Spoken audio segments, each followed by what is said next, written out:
السلام علیکم۔ آج کی ایپیسوڈ میں ادا اور وقت کیا ادا کے ساتھ اتنا اس کو اوپر لے کے چلے گا؟ ادا کیا اپنے بزنس میں کامیاب ہو تو جائے گی، لیکن وقت اور ادا کی آپس میں انڈرسٹینڈنگ لیول کس حد تک بڑھے گا؟ کیا اس سے محبت کرنے لگ جائے گی؟ یہ سب کچھ آپ کو آج کے ایپیسوڈ میں پتہ چلے گا، تو آج کے ایپیسوڈ میں اینڈ تک بنے رہیے گا۔ پڑھتے ہیں آج کے ایپیسوڈ کی جانب۔ دن کے بعد شام معمول کی طرح ہر گھر میں اتری تھی، عبد المالک کے گھر پر بھی اور عبدالرزاق کے گھر پر بھی۔ وقت اور عبدالرزاق لاؤنج میں بیٹھے ٹی وی اسکرین پر نظریں جمائے فٹ بال میچ دیکھ رہے تھے۔ سامنے میز پر ڈرائی فروٹ ٹرے رکھی تھی۔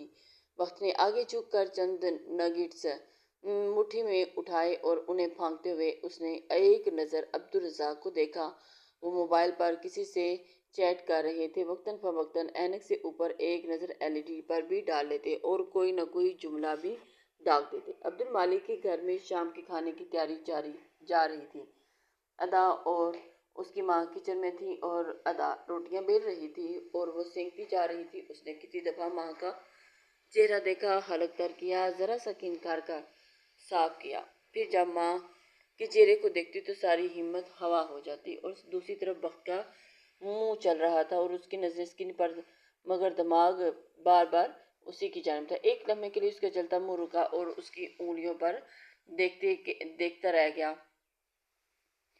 آنکھوں کی پتلیاں ذرا سی دیر کو ساکت ہوئیں اور پھر اس نے ہاتھ بڑھا کر ریموٹ اٹھایا اور والیوم کم کیا۔ بابا ہوں۔ وہ متوجہ ہوئے۔ وہ قاضی صاحب ہیں نا اپنے؟ وہ کہہ رہا تھا کہ اس کی ماں توے سے روٹیاں اتار کر ہاٹ پاٹ میں رکھنے کو مڑی۔ ماں کی پشت کو دیکھتے ہوئے اس نے جلدی جلدی ذہن میں جملے ترتیب دیے، لیکن جیسے ہی امی مڑی سارے جملے گڑبڑ ہو گئے، تتر بتر ہو گئے۔ ادا کے کندھے ڈھلک گئے اور اس نے ایک گہری سانس بھر کر جیسے ہار مانی تھی۔ اسے امی کا متوقع رد عمل ڈرا رہا تھا۔ اور ادھر عبدالرزاق کہہ رہے تھے، بھائی کیا ہوا قاضی صاحب کو؟ ہاں، وہ لیگل ایڈوائزر تھے ان کی کمپنی کے۔ موبائل کو سائڈ پر رکھتے ہوئے وہ پورے کے پورے ان کی طرف متوجہ ہوئے تھے۔ ان کی بیٹی سے ملے ہیں آپ کبھی؟ شاید ملا ہوں۔ مگر تم کیوں پوچھ رہے ہو؟ میں ملا ہوں، لا پڑھ رہی ہے اور پھر اکثر قاضی صاحب کے آفس جاتی رہتی ہے، تو ابھی تک ان کا سر پکڑ پائے۔ آئی ایم انٹرسٹڈ ان ہر۔ اس نے اتنے آرام اور عام سے انداز میں عبدالرزاق کو لگا کہ انہیں سننے میں غلطی ہوئی۔ کیا کہا تم نے؟ ایک جھٹکے سے انہوں نے صوفے سے لگائی ہوئی ٹیک چھوڑ دی۔ یہی کہ اچھی لڑکی ہے، ذرا پتہ کروائیں اس کا۔ وقت لہجے میں حیرانی جمع دکھ بھی تھا۔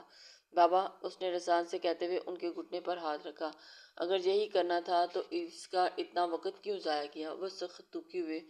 وقت اس نے مانگا تھا، اگر آپ کو یاد ہو تو۔ وہ جیسے لاجواب ہوئے۔ چند لمحے خاموشی کے لیے توقف۔ تم انتظار نہیں کر سکتے؟ اس کا لہجہ کمزور تھا۔ اور کتنا بابا؟ پسند کرتے ہو اسے؟ پھر بھی پسند کرنے کا یہ مطلب نہیں تو کہ زندگی میں ٹھیک ٹھاک وقت پر غلط کیا جائے، اور اگر اس کا دل مجھ پر راضی نہیں تو پلیز اس کو مجبور نہ کریں، اسے اپنی زندگی جینے دیں۔ ضروری تو نہیں جسے چاہا جائے اسے اپنایا بھی جائے۔ پرسکون انداز میں وہ ٹھنڈی مسکراہٹ پھر سے چپ ہو گئی۔ میں تو سمجھنے لگا تھا کہ تم دونوں میں اچھی خاصی انڈرسٹینڈنگ ہوگی۔ وہ تو اچھے سے ہے، پر برملا پھر یار وہ ہنس دیا۔ انڈرسٹینڈنگ کیا بابا؟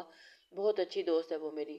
پر پھر بھی ان دونوں باتوں کا مطلب یہ کہیں بھی نہیں نکلتا کہ جس سے دوستی اچھی ہو، انڈرسٹینڈنگ اچھی ہو، اسے شادی بھی کر لی جائے۔ وقت تم مجھے الجھا رہے ہو۔ وہ واقعی سمجھ نہیں پا رہے تھے۔ بابا، اگر آپ اس ساری بات کو شروع سے دیکھیں تو الجھیں گے نہیں۔ پہلے میرا پرپوزل دیا، اس نے انکار کیا، پھر وہاں سے کہا گیا، وہ پولیس سے انتقام والی بات کھول کر گیا، اور پھر وقت مانگا گیا، اور آپ کو اس سب میں کیا منطق نظر آ رہی ہے؟ وہ اس رشتے سے راضی نہیں، یہ اس کی امپلسیو حرکات سے صاف نظر آ رہا ہے۔ وہ دباؤ میں ہے۔ اس کے ساتھ پہلے جو ہوا کم نہیں ہے بابا۔ وہ کس ڈرامہ سے، کس کیفیت سے گزر رہی ہے، اس کا تھوڑا سا اندازہ تو کرے۔ پھر اس شخص کے بھائی کے ساتھ نتھی ہو کر وہ اس گھر میں زندگی گزارنا یہ آسان نہیں ہے، کم سے کم اس جیسی لڑکی کے لیے تو بالکل بھی نہیں۔ میں اسے پسند کرتا ہوں، اسی لیے اس کے ساتھ یہ ظلم نہیں کرنا چاہتا۔ آپ لوگ بھی خدارا یہ مت کریں۔ کیا خدا نے آپ لوگوں کو اس کا بخت دکھا دیا کہ جس کا ضامن صرف بخت عبدالرحمن ہی ہے؟ یہ دنیا اچھے لوگوں سے خالی ہو گئی ہے کیا؟ کرۂ ارض پر کوئی ایک شخص تو بخت عبدالرحمن کے علاوہ ہوگا نا اس کے لیے۔ وہ جیسے ان سے زیادہ خود کو باور کروا رہا تھا۔ آپ نے دیکھا اس میں کس قدر مثبت رجحان پیدا ہوا ہے، لیکن یہ بھی تو تمہاری وجہ سے ہوا نا۔ انہوں نے ایک دم بات کاٹی۔ چلے مان لیتے ہیں میری وجہ سے ہوا۔ کیا چاہتے ہیں اپنی اس بھلائی کا بدلہ مانگوں، اسے وہ مجبور ہو کر ہاں کہہ دے، اور یہ جو سارا مثبت رجحان اس میں پیدا ہوا تھا وہ 2 سے ضرب لگا کر منفی ہو گیا۔ یہ لکھ کر رکھ لیں۔ تھوڑی دیر کے لیے وہ خاموش ہی ہو گئے تھے۔ کیا تمہاری محبت میں اتنی طاقت بھی نہ ہوگی بخت کہ اسے سنبھال سکو؟ وہ ایک ٹانگ موڑ کر ایک زمین پر رکھے صوفے پر بیٹھا تھا۔ اس سوال پر اس روی سے سیدھا ہوا فوری طور پر جواب نہ دے سکا۔ بحث میری محبت کی ہے ہی نہیں بابا، بات اس کی مرضی ہے، اس کے دل کی ہے، اور میرا موقف بس صرف اتنا ہے کہ اسے چھوڑ دیں، اسے اپنے پیروں پر کھڑا ہونے دیں اور ایک مستحکم پوزیشن میں آنے دیں۔ آپ کو لگتا ہے میں جلدی کر رہا ہوں، مجھے انتظار کرنا چاہیے؟ نہیں بابا، میں تو بس اس کے لیے راہ ہموار کر رہا ہوں، آسان بنا رہا ہوں، تاکہ وہ کسی بھی قسم کے دباؤ کے بغیر اپنے لیے جو جیسا چاہے فیصلہ کر سکے۔ میں آپ یا اس کی ماں باپ یا ہم اسے مجبور نہیں کر سکتے، ایفز اینڈ بٹس کے سابقے لاکھیں لگا کر بھی نہیں۔ کیا یہ اس کا مذہبی، قانونی، معاشرتی حق نہیں؟ بخت عبد الرحمن چند لمحوں بعد گھٹنوں میں ہاتھ رکھ کر گہری سانس لیتے ہوئے اٹھے تھے۔ تم فیصلوں میں بالکل اپنی ماں جیسے ہو، انٹرپیڈ، اور اس نے ایک بار پھر صوفے سے ٹیک لگا کر والیوم اونچا کر دیا، اور اندر بہت شور تھا۔ دوسری طرف عبد المالک کے گھر پر روٹیاں بھی پک چکی تھی، کھانا بھی لگ چکا تھا، بلکہ کھا بھی لیا تھا۔ وہ تاحال منہ میں ایک لفظ نہیں پھوٹ سکی۔ وہ جان چکی تھی کہ اسے اپنے فیصلوں میں ثابت قدم رہنے کے لیے اور بھی سیکھنا ہوگا۔ وہ ماں سے براہ راست بات نہیں کر سکتی تھی۔ السلام علیکم، آج کا ہمارا ولاگ نہاری کے متعلق ہے، اور کس طرح سے نہاری؟ نہیں، اس نے ہاتھ کے اشارے سے تارا کو منع کیا۔ نہاری کے نہیں، نہاری کے گوشت کیسا ہونا چاہیے اس کے متعلق ہے۔ السلام علیکم، آج کا، اس نے ماتھے پر ہاتھ مار کر کہا، اور پھر ادھر ادھر سے بے چینی سے چکر لگاتے ہوئے لائنز دہرانے لگی۔ جب کوئی آرڈر ملتا تو گروسری سے لے کر پیکنگ تک کی ویڈیو بناتی تھی، ساتھ ساتھ ولاگ کا سلسلہ بھی شروع کر دیا تھا، اور اس کی ایک دوست کے گھر ناشتے کی دعوت تھی تو اس کا آرڈر ملا تھا۔ تارا پھر سے کرتے ہیں ان کاموں میں تارا اس کی بہت مدد کرتی تھی۔ تارا نے موبائل آن کیا۔ 1 منٹ، اس نے گلے میں پر ہاتھ رکھ کر کھنکھار کر صاف کر لیا۔ وہ 2-4 لمبی سانسیں۔ السلام علیکم، انہیں ایسے نہیں، ایسے سلام ذرا دھیما لگا۔ السلام علیکم، مسکراتے وہ جوش سے بولی، اور پھر ساری لائنز دہرا کر اس نے اوکے کا اشارہ کیا۔ اب کی بار جیسا تیسا ہی صحیح ریکارڈ کروانے میں کامیاب ہوگی۔ آپ ہی یہ پہلے جیسا نہیں ہے۔ تارا ویڈیو کو بار بار چلا کر دیکھ رہی تھی۔ اچھا چلو، جیسا بھی ہے، چلو چلیں، مارکیٹ بھی جا رہے ہیں۔ وہ اپنی کالی چادر اٹھاتے بولی۔ سبزی، فروٹ، گوشت، مسالہ جات، ان سب کے لیے بخت کے تعلقات بڑے کام آئے تھے۔ جس تھوک کی دکان پر وہ اپنی ٹور کمپنی کے لیے کھانے کے لیے سامان خریدتا تھا، اس نے انہی کانٹیکٹ سے ادا کو بھی متعارف کروایا، سو اسے ویڈیو بنانے میں کوئی دقت پیش نہیں آتی تھی۔ تو جناب، ہم مارکیٹ۔ کیا ہوا؟ جیسے ہی ادا نے سٹارٹ لیا، تارا نے ویڈیو بناتے ہاتھ ایک دم نیچے گرا دیا۔ آپ یہ کام بعد میں کرتے ہیں، پہلے کچھ کھانا لیں۔ تارا، ہم یہاں ہاں معلوم ہے کیا کرنے آئے ہیں، پر ابھی تو چلیں نا، کچھ نہیں ہوتا۔ 1 آدھے گھنٹے سے قریبی ایک چھوٹی سی فوڈ شاپ میں آئی تھی۔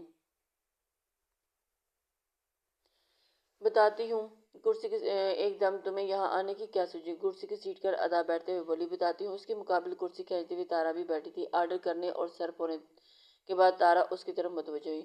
آپ مجھے ٹینس لگ رہی ہیں، میرے خیال میں تب سے جب سے ہم تایابو کے گھر سے ہو کر آئے ہیں۔ اس کے منہ تک جاتا چمچ رک گیا، وہ ٹھنڈی پڑی۔ مجھے بتائیں آپ ہی، چھوٹی ہوں، کچھ کرنے کی پوزیشن میں نہیں، مگر آپ شیئر تو کر سکتی ہیں نا؟ تارا اس کے ہاتھ پر ہاتھ رکھ کر بولی۔ ادا نے نظر اٹھا کر اسے دیکھا، پھر ذرا مسکرا کر تارا کے ہاتھ پر اپنا ہاتھ رکھا۔ تارا اس کا ہاتھ ہلکا سا دبا کر چھوڑ دیا۔ ہاں، میں پریشان ہوں، اس نے آرام سے اعتراف کیا۔ تارا نے اس کے چہرے پر واضح طور پر اس پریشانی کی لہر کو ابھرتے دیکھا۔ کس لیے آپ ہی؟ بخت والے معاملے کو لے کر۔ کیوں؟ اس نے ٹھہر کر تارا کو دیکھا، اور پھر ہونٹ دانتوں تلے دباتے ہوئے نظروں کا زاویہ بدلا۔ میں اس کا دل ڈوب کر ابھرا، انکار کرنا چاہتی ہوں۔ اور تارا کا منہ کھل گیا، اتنی حیران ہوئی کہ وہ کچھ کہہ نہیں سکی تھی۔ ایسا کیوں کرنا چاہتی ہیں آپ؟ بخت بھائی اتنے اچھے تو ہیں، وہ تڑپ کر بولی تھی۔ اچھا ہے، اسی لیے تو۔ ادا نے بڑبڑا کر کن پٹی مسلی تھی۔ تارا، میں وہ جو کچھ بولنے جا رہی تھی اس کی شکل دیکھ کر ایک دم رکی۔ تارا، ہاں تارا، کمال ہے، میں نے پہلے کیوں نہ خیال کیا۔ سنو تارا، وہ آگے کو جھکی، میرا انکار تم امی تک پہنچاؤ گی؟ وہ ایسا کہتے ہوئے اس کی آنکھوں، لہجے اور الفاظ بڑی بہنوں والا انتہائی رعب تھا۔ ہاں میں، تارا بدکی تھی۔ ہاں تم، اگر تم نے آنا کانی کی تو پھر مجھے امی سے پوچھ کر بتانا۔ ادا نے اسے تو میں کہہ دوں گی کہ میں نے تارا سے کہا تھا کہ آپ کو مطلع کر دے۔ دونوں ہاتھ سینے پر باندھے کرسی کی پشت سے اپنی پشت ٹکائے مسکرا کر بولی۔ آپ بھی؟ تارا شاکڈ ہوئی۔ چلو شاباش، ختم کرو یہ۔ پچکار کر کہتے ہوئے اس نے پلیٹ کی طرف اشارہ کیا تھا، پر تارا کے چہرے پر تو ہوائیاں اڑی جا رہی تھی۔ یہ بڑی بہنیں بھی نہ اداس کچکچا کر رہ گئی تھی۔ 7 ماہ 8 دن اور 10 گھنٹے بعد اس کا انکار ماں باپ تک پہنچ گیا تھا اور اس وقت اس کی پیشی چاہ رہی تھی۔ امی ابو عین اس کے سامنے صوفے پر بیٹھے تھے اور وہ کرسی کے ہتھوں پر ہاتھ رکھ کر ٹکائے بے حسی اور حرکت۔ امی کچھ کہہ رہی تھی، کیا اس کا کان لگا کر سننا چاہا تو اپنی ہی آواز آئی، 7 ماہ 8 دن اور 10 گھنٹے اور بخت عبدالرحمن، تم نے میری زندگی کو گھما کر ایسا پلٹا کہ اس نئے زاویے پر میرے پاؤں تو ٹھہر گئے پر دل نہیں ٹھہر رہا۔ وہ ایک دم چونکی، چونک کر سامنے بیٹھے نفوس کو دیکھا۔ امی گھٹنا ہلا کر ابو کی طرف اشارہ کر کے کچھ کہا تھا، کیا وہ پھر سے سن نہ پائی اور اب کی بار ایسا لگا کہ بہت سی آوازیں تھیں، مکھیوں کی بن بناہٹ سے مشابہ، جیسے اس کے ارد گرد کا منظر تو تیزی سے بدل رہا تھا۔ وہ یوں ہی کرسی کے ہتھوں پر ڈھلکے ہاتھوں والے بازو رکھے، گردن ذرا سی ترچھی کیے ساکت تھی۔ اس کے آگے پیچھے کا دائیں بائیں کا اوپر نیچے کا منظر جلدی جلدی بدل رہا اور وہیں ان دو نفوس کے منہ تیز تیز چلتے تھے۔ ہاتھوں کی حرکت میں بھی تھی اور تیزی بھی تھی، پر وہ اسی پوزیشن میں ساکت تھی، جیسے ارد گرد کی پکچر تو فارورڈ ہو رہی تھی مگر وہ نہیں۔ اور پھر سب ایک دم پھک سے اڑ گیا اور اس کی گردن نے آگے کی طرف جھک کر جھٹکا کھایا۔ دماغ میں سائیں سائیں ہونے لگی۔ اسے محسوس ہوا جیسے اس کی کرسی کہیں معلق ہے۔ اسے اپنی بھاری پپوٹے کھلے رکھنے میں مشکل پیش آئی تھی۔ ایسا لگتا تھا کہ جیسے زمین آسمان کے درمیان کرسی پر بیٹھے ہوئے کئی معلق ہیں۔ سامنے تا حد نگاہ دن چڑھا نیلا آسمان نظر آتا تھا اور دور دور تک کوئی زیرور نہ تھا۔ ایک سناٹا تھا، بہت گہرا محیب سناٹا، ایسے جیسے کہ پوری کائنات میں وہ اکیلی بچ جانے والی روح ہے۔ کوئی نہیں اس کرۂ ارض پر، وہ اکیلی، بالکل اکیلی۔ ایک دم ٹن ٹن کی بہت فون زور سے بجا تھا اور اس گردن موڑ کر آس پاس دیکھا۔ اتنی میں ہی دوبارہ سے فون کی گھنٹی بجی تھی۔ ادا عبدالمالک کی آنکھ پر آئی اور اس نے سر پر ہاتھ گرا لیا تھا۔ ساری کہانی اسی ٹرن سے ہی تو شروع ہوئی تھی۔ یہ ایک بڑی سی مسجد کا منظر تھا۔ بیرونی گیٹ سے ایک سیدھی پختہ سڑک عمارت تک جاتی تھی اور سڑک کے دونوں اطراف میں سبزہ زار تھے۔ مسجد عمارت کی سرخ اینٹوں سے تعمیر کی گئی تھی، ایسی سرخ کہ جیسے بادشاہی مسجد ہے۔ عمارت کا اونچا بڑا سا لکڑی کا دروازہ اس وقت کھلا ہوا تھا۔ دروازے کے باہر دونوں اطراف میں لوہے کے سٹینڈ پر پڑے ہوئے تھے جو جوتے سے بھر چکے تھے۔ اسی بنا دروازے کی چوکھٹ پر بھی بہت سے جوتے اتارے ہوئے تھے نظر آ رہے تھے۔ اندر داخل ہوں تو اونچی چھت والا گولائی لیے ہوئے ایک بڑا ہال تھا اور اندر گہرا سکوت۔ ماں امام صاحب کی آواز گونجی، اللہ اکبر! ایک ہلچل سی پیدا ہوئی اور پھر سارے جھک گئے۔ وہاں جمعے کی نماز کا بڑا اجتماع ہوا کرتا تھا۔ کل رات عبدالمالک کو عبدالرزاق کا پیغام ملا تھا کہ عرصہ ہوا شاہ صاحب کا درس سنیں، جمعہ اکٹھا پڑھنے جائیں گے۔ صبح دونوں یہاں جمعے ادا کرنے آئے تھے اور جمعے کے خطبے کے بعد نماز کا درس تھا۔ درس سننے کے ساتھ ہی عصر ہو گئی اور عصر پڑھ کر مسجد سے نکلے تھے۔ ساتھ ساتھ چلتے ہوئے دونوں بہت خاموش تھا۔ آؤ وہاں ذرا بیٹھتے ہیں، سبزہ زار میں لگی سنگی بینچ پر کی طرف اشارہ کرتے ہوئے عبدالرزاق نے کہا۔ دھوپ آسمان سے کنکروں سے نیچے اتر رہی تھی۔ عبدالمالک، بخت اور ادا والی بات طول ہی پکڑ گئی۔ وہ چلتے ہوئے بولے، تو میرے تو سمجھ میں نہیں آ رہا کہ وہ بچے آخر چاہتے کیا ہیں۔ عبدالمالک کچھ سخت سے تھے۔ میرا خیال ہے عبدالمالک یہ بات نہیں بننے والی۔ گھٹنوں پر ہاتھ رکھ کر وہ بینچ پر بیٹھتے ہوئے بولے، عبدالمالک کیا کہتے؟ ان کی بیٹی نے تو صاف انکار کر دیا تھا۔ پہلے ان کا جی چاہا کہ بتا دیں، پھر بدمزگی کے ڈر سے چپ رہے۔ جو وہ سمجھ رہے تھے ویسا ہی ٹھیک ہے۔ آپ بتائیں بھائی صاحب کیا کریں؟ ساتھ بٹھا کر بھی پوچھ لیا۔ ادا کی ایک ہی تان ہے، وقت چاہیے، وقت چاہیے۔ اب کتنا وقت چاہیے؟ وہ زچ نظر آئے۔ چھوڑ دو اسے، اس کے لیے آسان نہیں ہے یہ۔ اللہ اس کے حق میں بہتر کرے گا۔ میں نے تو چاہا تھا کہ ہمارا تعلق مضبوط ہو جائے گا، پر جو رب کو منظور۔ ولید نے جو کیا تحیات معاف کروں گا اسے۔ میری بچی کی اجلی پیشانی داغدار، اور پھر اسے کر کے وہ چلا گیا تھا۔ ولید نے جو کیا، ناحق طلاق دی، میرا رب اسے کبھی معاف نہیں کرے گا۔ گلو گیر لہجے میں کہتے ہوئے انہوں نے آسمان کی طرف انگلی اٹھائی۔ نہ بھائی جان، نہ یوں نہ کہیں، اولاد ہے آپ کی، جو ادا کی قسمت بد دعا نہ دے اسے۔ وہ ایک دم ان کی اٹھی ہوئی انگلی والے ہاتھ کو اپنے ہاتھ میں لیتے ہوئے بولے تھے۔ دونوں بھائیوں پر چند لمحے غم کی سی کیفیت طاری رہی۔ سوچا تھا کہ کسی غیر نے آ کر حکومت کرنی ہے، وہی میری اپنی بھتیجی میرا خون کرے گی، پر جو قسمت۔ ٹھنڈی ٹھنڈی سانس بھرتے عبدالرزاق کا ملال تھا کہ جاتا نہیں۔ چلیں آئیں اٹھیں، حمید کے کھوکے سے چائے پیتے ہیں، عرصہ ہو گیا ادھر آئے ہوئے۔ بازو سے پکڑ کر انہیں اٹھاتے ہوئے عبدالمالک نے ان کا دھیان بٹانا چاہا، پھر وہ دونوں سست روی سے چلتے ہوئے چائے پینے چلے گئے۔ عبدالمالک نے انکار کیا نہ عبدالرزاق نے کچھ کہا، جو جیسا تھا